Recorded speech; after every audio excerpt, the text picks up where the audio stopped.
सुभान अल्लाह। अम्मा दुआ करी मौला मुझे भाई अजीज के विलायत जो मकाम दे। हजरत भाई अजीज फरमा तो 25 साल इबादत में हिकड़े पासे अम्मा जी दुआ हिकड़े पासे। उन्होंने भी रात अल्लाह से मुझे विलायत का सब दर्जा दे। सुभान अल्लाह सुभान अल्लाह। अम्मा जी दुआ खपे या नहीं? खास करे काजिन तो लिखल हुंदो आ मां की दुआ। पीए छोड़ सारे चले असा जा साथी या असा गड मदरसे में जडे पढ़ंदा असा तो छा कंदो हो तो जय जी मानी जिसे मिसाल को ता मानी वठी आया से चाय वठी आया से मदरसे जो हाल हुंदो आ शागिर्दी वालो ॾाढो अजीब वो वरी छा कंदो हो गड ॾिसी करे वे चयो अम्मा दुआ कई त बुख कोन मरदे वो अफवाई मतलब चल कोरी गड खाई वञे। साईं मुफ्ती साहब रहमतुल्लाह अलैहि फरमायो हाणे जॾहिं खाए न उन टाइम ते तव्हां लठ खणी शुरू थी जो जो वठ पिणे जा भागर। अम्मा जी दादा बाबा जा पादर वठ पर मुंहिंजा दा अम्मा भी अम्मा है त अबो भी अबो है। अबो भी पीउ जो कदर उन्हनि खां पुछो जो बाबा गुज़ारे वियो। जीअरे के कदर न हुंदो आ महेश चलो चवंदो न अदल कर एतराम अबे जाने पे अबो भी अबो अदल कर एतराम अबे जाने पे अबो भी अबो ओ चप्पा चुपो जो हिक में की जड़ी बाबू करे सत अबो अदल कर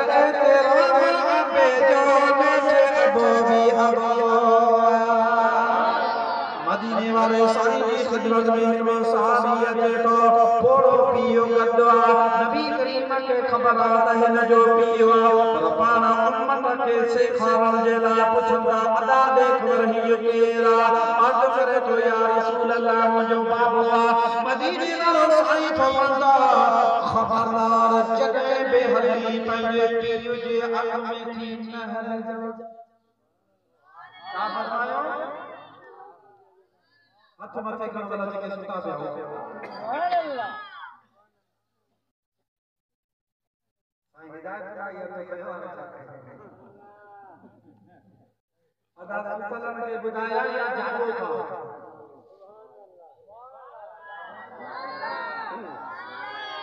बड़ा हथ मथे समय करी सुभान अल्लाह अल्लाह जे हबीब फरमायो केरा जे मुझो बाबा मुस्तफा फरमाया जदे बे हदी बाबे जे अख में थी न हल जा जदे बे एही पीर जे अग्या थी न वे जा जदे बे गालाई बाबे जे गालहन जे विच में न गालाए जा जो जो रब करीम जो रज़ा दो पीर ऐं मां जे रज़ा मंदे दे सुभान अल्लाह। महबूबा फरमायो पंहिंजे पीउ माउ खे ॾिसी मुस्कुराए दे खुश थी खिली दे। अल्लाह जे हबीब फरमायो मक़बूल हज ऐं मक़बूल उम्रे जेतिरो सवाब साहब बचन बार-बार या हिक दफ़ो महबूब फरमाता अल्लाह जी रहमत में कमी कोने जेतिरा दफ़ा पीउ माउ खे ॾिसी खुश थी ओतिरो हज जेतिरो सवाब। पंहिंजे उस्ताद क़िबला साईं मुफ्ती अब्दुल रहीम सिकंदरी रहमतुल्लाह अलैहि खे ॾिठो साईं जॾहिं बि पंहिंजे बाबे सां मिलंदा हुआ त ॿई हथ पेरनि ते रखी भाग पाए हथनि खे चुकी पंहिंजी अखियुनि ते लॻाईंदा हुआ। तो जेकॾहिं मुफ्ती अब्दुल रहीम सिकंदरी पंहिंजे बाबे जी इज़त कई त अल्लाह हुनजी जहान में इज़त कई। पर एड़ा भी ॾिठासीं जेके पंहिंजे अबे अम्मा जो अदब न कंदा त दुनिया जे दर ते धिका खाईंदे। महबूब जी अम्मा हज़रत दाई हलीमा जो सुभान अल्लाह जय हलीमा के पाले वॾो कयो हो दायो त दुनिया में खोड़ मगर महबूब जी दाई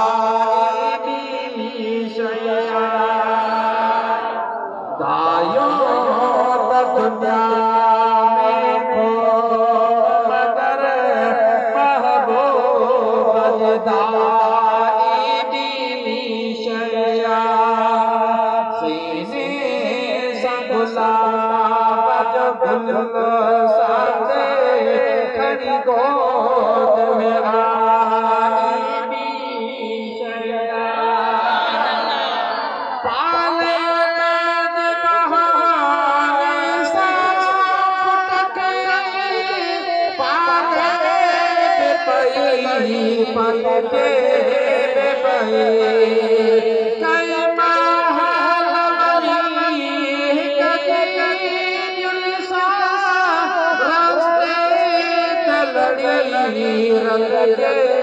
पे कई चवने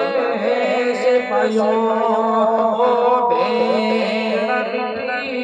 तुझे बाग में आई भी शया दायो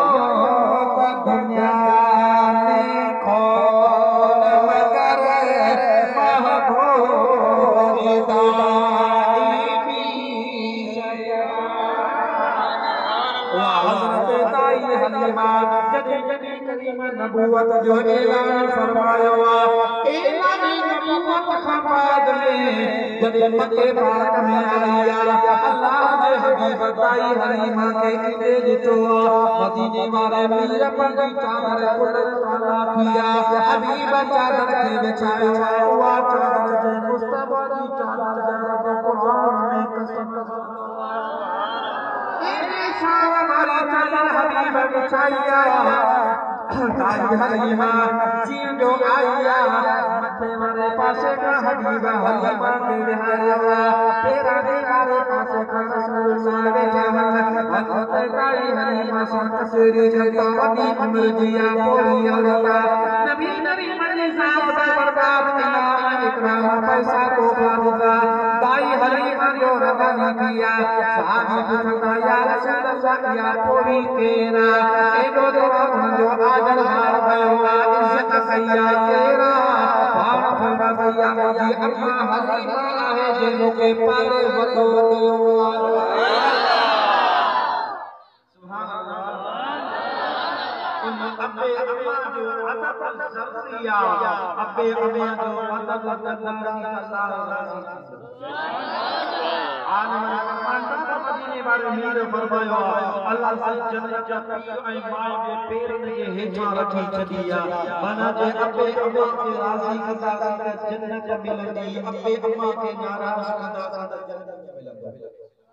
हाणे तुंहिंजी मुंहिंजी मर्ज़ी आहे पर यार मूं गुनाहगार जी आदत आहे जॾहिं बि जलसे ते निकिरा ॿाहिरि निकिरा मुंहिंजी अम्मा हयात आहे अम्मा खे चवंदो या अम्मा दुआ कर त वञा थो अम्मा चवंदी अम्मा अल्लाह कंदो रोज़े यार ते सदके सोने रब ख़ैर अम्मा खे अब्बे खे करे नाराज़ न कजां अब्बे अम्मा के राज़ी कंदे त रब राज़ी थी पवंदो हाणे वाक़ियो वाले खे चयो याद आहे मौलियन के याद बाकी खैर बला सलात पर याद तुझे राम सल्लल्लाहु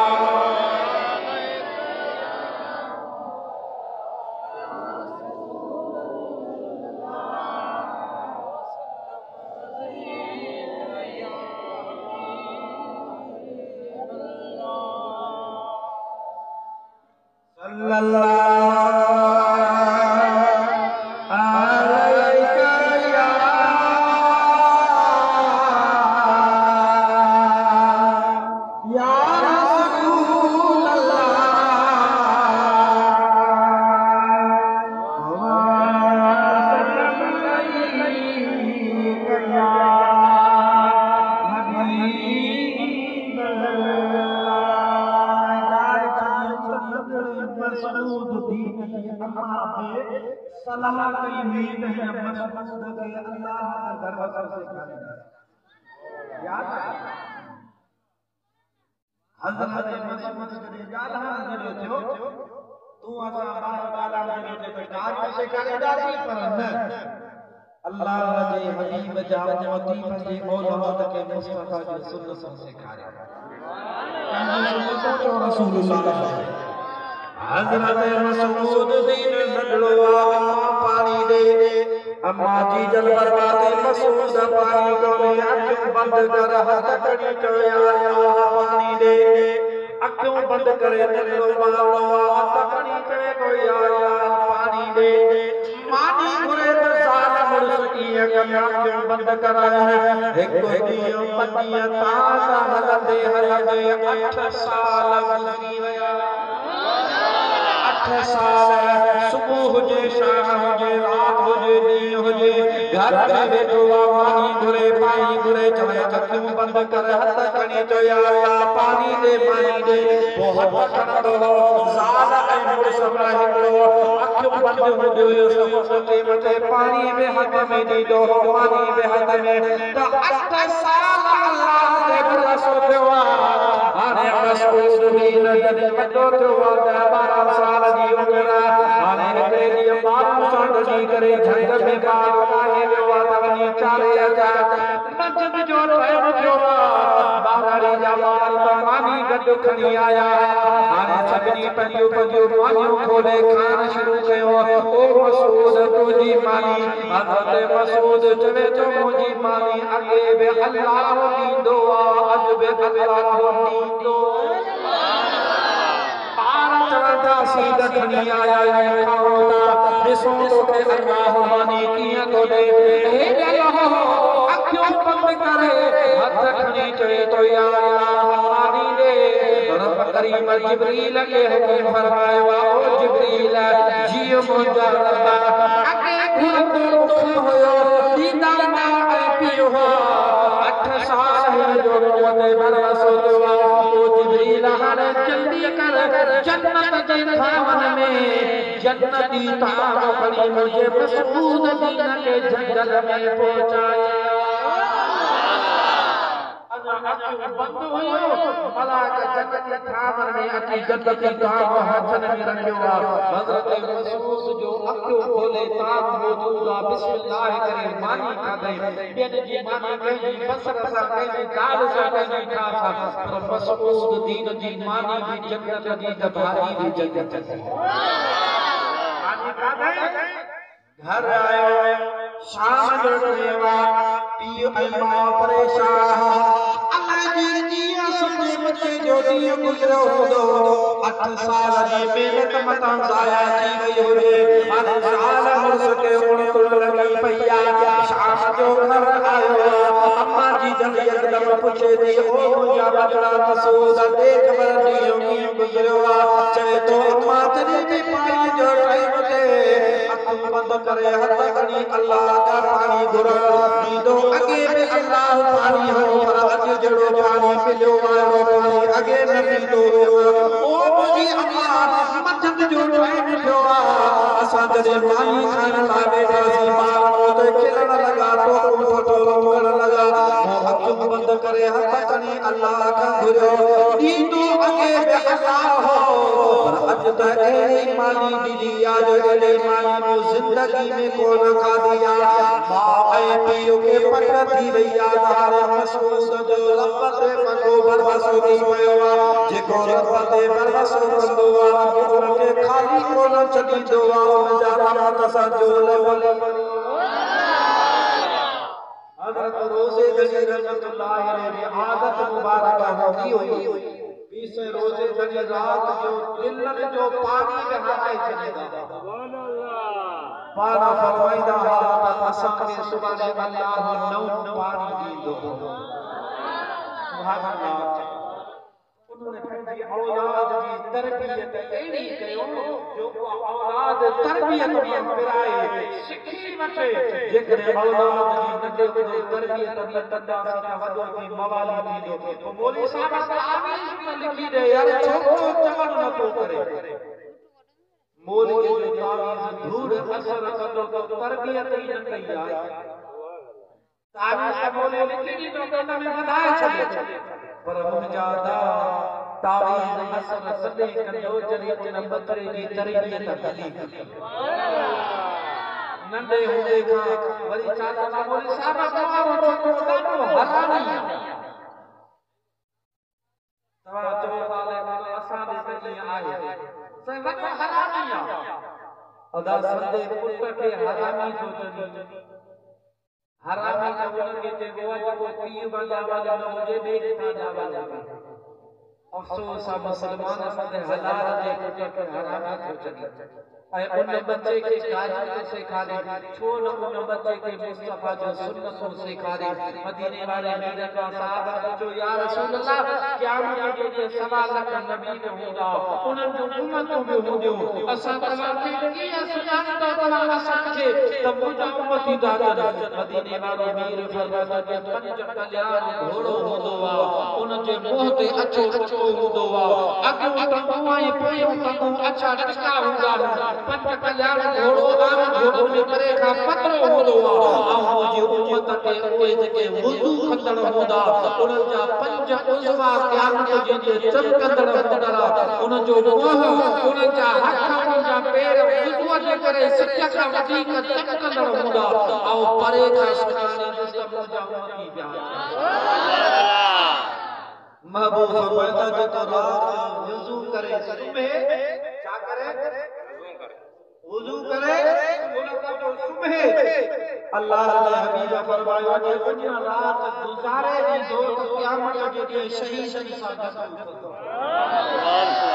महबूब फरमाता वुज़ू जे टाइम ते गंदड़ करे पोइ वुज़ू करे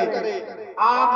गंदड़ न करे वुज़ू करे नमाज़ पढ़े त हिकड़ी नमाज़ जो जमात सां 25 नमाज़ जो सवाब मिलंदुसि पर जेकॾहिं गंदड़ करे वुज़ू कंदो त उनखे 27 नमाज़ जो वधीक सवाब मिलंदो वो मुझे महबूब मदीने वारो साईं सल्लल्लाहु अलैहि वसल्लम जंहिंजो खिली मिलण बि हुज़ूर जी सुन्नत आहे मुस्कुराए मिलण जेकॾहिं इंसान साम्हूं वेठो हुजे पंहिंजे औलाद खे सेखारिया वॾनि जी मेज में अचिबो आहे त सलाम कबो आहे सलाम अलैकुम उन खां अदब सां वेहबो ॻाल्हाइबो न ख़ामोश थी करे वेहबो इहा बि मुस्तफा जी सुन्नत आहे अदा आलिम लिखियो आहे आख़िरी दौर में जेकॾहिं नबी करीम जी हिकिड़ी सुन्नत ते माण्हू अमल कंदो त उनखे 100 शहीदनि जेतिरो सवाब मिलंदो बुजुर्गन लिखियो आहे त जेकॾहिं को माण्हू गुज़ारे वञे त उन जो नेकियूं बीहंदियूं रहनि पर टे अहिड़ा माण्हू अल्लाह जे हबीब फरमायो उन्हनि जो नेकियूं हलंदियूं पियूं हिकु सदको जारियो छॾे वञे ॿियो इल्मु छॾे वञे टियों औलाद साले छॾे वञे उन जे लाइ दुआऊं वेठे माइट लाइ घुरे इहे माण्हू ॼण दुआ न आहिनि उन जूं नेकियूं हलंदियूं पियूं सवाब मिलंदो हिकिड़ो अल्लाह जो वली कई रस्ते सां लंघियो ॾिठे ॾिठे कब्र ते अल्लाह जो अज़ाब पियो थिए दुआ घुरी हलियो वियो कुझु सालनि खां पोइ वरी साॻी रस्ते सां लंघियो ॾिसे त उन साॻी कब्र ते अल्लाह जी रहमत जो मींहुं पियो वसे अल्लाह ताला जे दरबार में अर्ज़ की या अल्लाह अॻु में अज़ाब हाणे रहमत पई वसे ॻाल्हि छा आहे रब्बुल आलमीन जे दरबार मां इल्हाम थियो ऐं मुंहिंजा वली बाला इहो शख़्स गुज़ारे वियो त गुनाहगार हो गुनाह जे करे अज़ाब पियो थियो पर इन जे गुज़ारे वञण वारे टाइम ते घर वारी हमल सां हुई ॿार ॼाओ जेको पुटु हो हाणे अॼु जो बच्चो क़ुरान थो पढ़े जंहिंजो बच्चो क़ुरान पढ़े उन जे पीउ ते अज़ाब कीअं कया इन शख़्स जे बच्चे जे क़ुरान पढ़ण जे करे वो रवाई रखे बचे ऐं हाफ़िज़ क़ुरान जंहिंजो बच्चो हाफ़िज़ थी पवे क़ुरान जो वो हाफ़िज़ क़ुरान आलिम फरमाता जंहिं कब्रिस्तान जी भर मां लंघे वञे 40 ॾींहं अल्लाह सां उन कब्रिस्तान सां आज़ाद माफ़ करे छॾे ऐं वरी आलिम जंहिंजो बच्चो हुजे उनखे अल्लाह सां क़यामत जी जन्नत जे दरवाज़े ते बीहारींदो अल्लाह सां फरमाईंदो जंहिं जी तूं सिफारिश कंदे उनखे जन्नत में मोकिलींदुसि ऐं उन हाफ़िज़ ते ऐं आलिम जे अबे अम्मा ते अल्लाह इहा महिरबानी कंदो जो मिसाल थी सही पाया वजरी ताज कलंगी पाईंदो आहे इन जे मिसल नूरानी ताज अल्लाह सां उनखे पाराईंदो पर उन्हनि ताज जी रोशनी सिज चंड जी रोशनी खां वधीक हूंदी क़यामत जे ॾींहुं माण्हू जिते पंहिंजे पगर में ॿुॾंदा पिया उन टाइम ते उन हाफ़िज़ आलिम जा अबो अम्मा अल्लाह जे अर्श जी छांव में वेठा हूंदा ॻणती कोन हूंदी महशर जे मैदान जी पोइ माण्हू अर्ज़ कंदा या अल्लाह नबी हज़रत जी चाव में बैठा है अल्लाह से फरमाइदो न वला वली आलिम हाफिज न अल्लाह से केरन जिन पे इने मेहरबानी तो कया अल्लाह से जी दरबार में ऐलान थी दो कि ओए मुंजा बारा जन दुनिया में पंजे बचन के हाफिज कुरान ऐं आलिम दीन बनाया अज मोहब्बत दुनिया के देखारण जे लाइ नहीं कयो त जन दुनिया में पंजे बचन के दीन जो इल्म सिखायो अज उनजे अबे अम्मा तो ये मेहरबानी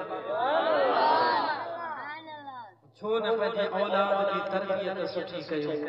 मुंहिंजा दादा बचड़ो नंढो थींदे जेकॾहिं शराब पी पवंदो न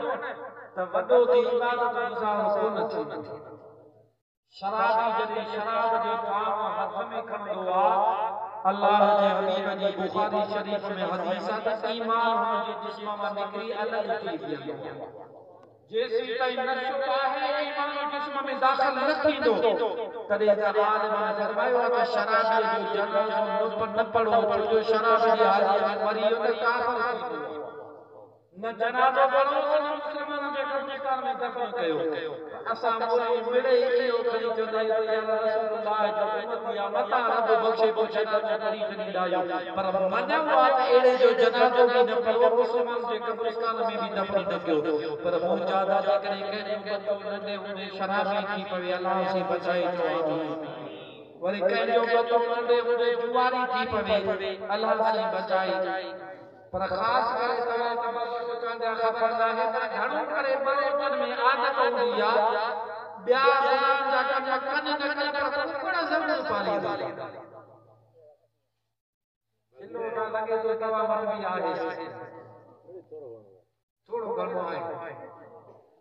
अदा जेको ॿ माण्हू पाण में वेड़ाए रहे छा चइबो मुनाफ़िक़ छा चइबो ॿ माण्हू पाण में वेड़ाए वेठा आहे मुनाफ़िक़ ऐं जेको जानवर पाण में वेड़ाए उहो वरी किताब में न थींदो ओ मुंहिंजे हबीब जा उम्मती उन्हनि जे जिस्म मां रत निकिरे उन्हनि जा सुंबा खड़ा हुआ छा उहे हिक ॿिए खे लॻनि जिस्म रस्तो रत थी वञे उहो रत जेको रत पीअणो हराम आहे पोइ उहे भाग करे कुकड़ाई ठाहींदा उहे रत वेठा चूसींदा आहिनि पोइ के ढारे छॾींदा आहिनि के टुकींदा आहिनि अफ़सोस मुस्लमान जो तूं पाण में मुस्लमान सॾाए करे पर तुंहिंजो धंधो हिंदुनि वारो आहे काफ़िरनि वारो आहे काफ़िर बि अहिड़ो ज़ुल्म कोन था कनि जहिड़ो मुस्लमान थो करे पियो पर यार इन्हनि पंहिंजे बचड़नि खे इन पासे न लॻाए इन्हनि बचड़नि खे अल्लाह जे क़ुरान वारे पासे दीन वारे पासे लॻा छत छत वेड़ा रखे छत गुनाह जे कमनि खे हीअ पंहिंजी गर्दन रब जे दर ते झुकाए अले केतिरी हयाती हूंदी का ख़बर कोन्हे अॼु त घुमो पिया जेको जो तो मौली साहब वॾेरो साहब फलाणो साहब फलाणो पर गुज़ारे वेंदासीं का ख़बर कोन पवंदी कहिड़े हाल में मौत ईंदो जंहिं हाल में मौत ईंदो क़यामत जे ॾींहुं उन हाल में उथंदो मिसाल जेकॾहिं नमाज़ पढ़ंदे मरी पियो त क़यामत जे ॾींहुं उन हालत में उथंदो काबे जो तवाफ़ कंदे रहो त क़यामत जे ॾींहुं उन हालत में उथंदो शराब पींदे रहो त क़यामत जे ॾींहुं उन हालत में उथंदो कुकड़ वेड़ाईंदे रहो त क़यामत जे ॾींहुं उन हालत में उथंदो पर जेकॾहिं क़ुरान पढ़ंदे रहो त क़यामत जे ॾींहुं क़ुरान पढ़ंदे